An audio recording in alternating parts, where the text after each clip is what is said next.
Bonjour, alors aujourd'hui je vais vous expliquer ce qu'est un porte-à-4, une chambre implantable.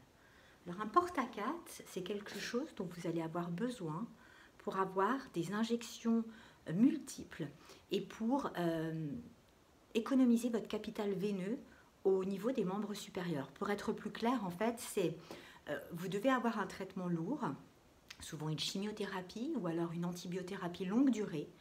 Et votre médecin, oncologue ou infectiologue va avoir besoin d'accéder à vos veines périphériques de façon répétée et sur une longue durée.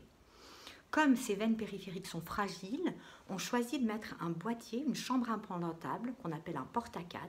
Ce boîtier va être mis en place par un chirurgien de façon donc chirurgicale, souvent en anesthésie locale. J'aime bien mettre les porte-à-4 en anesthésie locale avec un petit stand-by anesthésique, c'est-à-dire que l'anesthésiste est là pour vous détendre un petit peu, parce que souvent c'est dans des contextes un petit peu difficiles. Donc le porte-à-4, c'est ce petit boîtier qui contient une membrane. Cette membrane-là peut être piquée des milliers de fois. Donc l'accès à votre circulation sanguine se fait par le biais de ce boîtier qui est tout le temps piqué au même endroit. Pour pouvoir être en connexion avec votre circulation sanguine générale, on va connecter à ce boîtier un cathéter. Donc ça, c'est un cathéter. Alors là, il est beaucoup trop long, hein, c'est juste pour que je puisse travailler avec. Ce cathéter va être introduit dans une veine. Alors la technique que j'utilise pour ma part est une dénudation d'une veine qui s'appelle la veine céphalique, là, qui est entre votre muscle deltoïde, qui est le gros muscle de l'épaule, et le muscle pectoral. Et donc, ce petit cathéter va être introduit dans la petite veine céphalique qui se trouve dans le sillon entre les deux muscles. Je vous montrerai une vidéo après. Le but est de glisser ce cathéter à l'intérieur, de le descendre jusqu'à la veine cave supérieure, qui est la grosse veine de l'entrée du cœur. On contrôle en général sa position par une petite scopie, une petite radio pendant l'intervention, et après on va couper à la bonne longueur le cathéter et le mettre en connexion avec le boîtier, avec une petite sécurité, une petite bague de sécurité pour pas que la connexion puisse se détacher.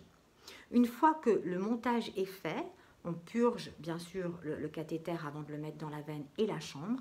On va aller glisser la chambre sous votre clavicule, là sur le muscle pectoral, et on va la glisser sous l'espace cutané pour que l'infirmière, oncologue ou infectiologue puisse aller piquer très régulièrement pour votre traitement.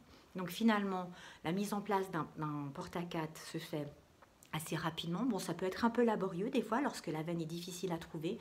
On peut être obligé d'aller chercher une veine qui s'appelle la jugulaire externe ici au niveau du cou. Certaines équipes ponctionnent directement la sous-clavière ici, soit par habitude, soit avec un rapport échographique.